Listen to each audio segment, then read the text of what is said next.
I'm using this controller. Okay, here we go. We're here with Chip and AirSight. This is a really, really cool thing. It detects drones. Drone detection, yes sir. So we go out and we're detecting drones that are flying in your airspace that aren't necessarily supposed to be there. We give you the information so that you can respond to them and take care of that problem. And it's interesting, so that's over there, there's RF detection. You have an RF sensor, it's passive RF, it's listening for the RF frequencies.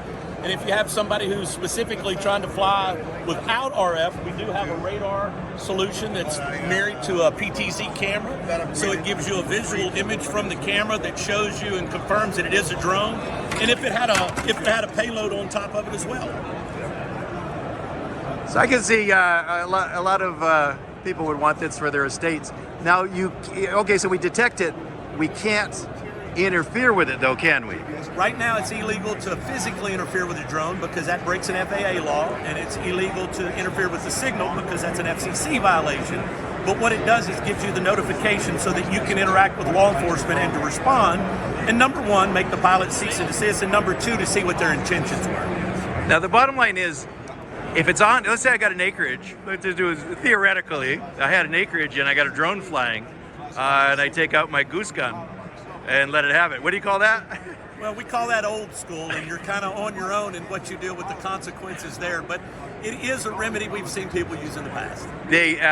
But you don't have anti-drone. Your company's not into anti-drone measures, just detection. No, we have some integrations that we can use, but we can only use those internationally where it is legal to jam the drones. Yes.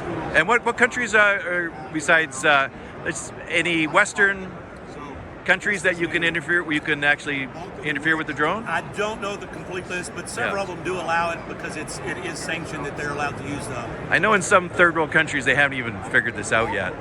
No, and in some third world countries they're using them very explicitly for nefarious purposes. Yeah. Okay. Now this would be interesting. On another side note, paparazzi, when they fly some zones, sort of persons of interest or protected persons. They use drones extensively to capture those pictures, capture people at their personal pools. So we have a lot of clients, both personal and obviously corporate, that use it because they want to know if drones are even flying around their personal estates. Yeah, this is perfect. Oh, this is really interesting. Well, thank you very much. And maybe fly one around in the morning? Hey, maybe we will. Come back and see. I'll come down. We'll see if we can fly a drone around, and actually be kind of cool to see how it interacts. Where are you based out of? Based out of Richardson, Texas. Okay, perfect. Okay, thank you very much. Thanks, Have sir. a good day.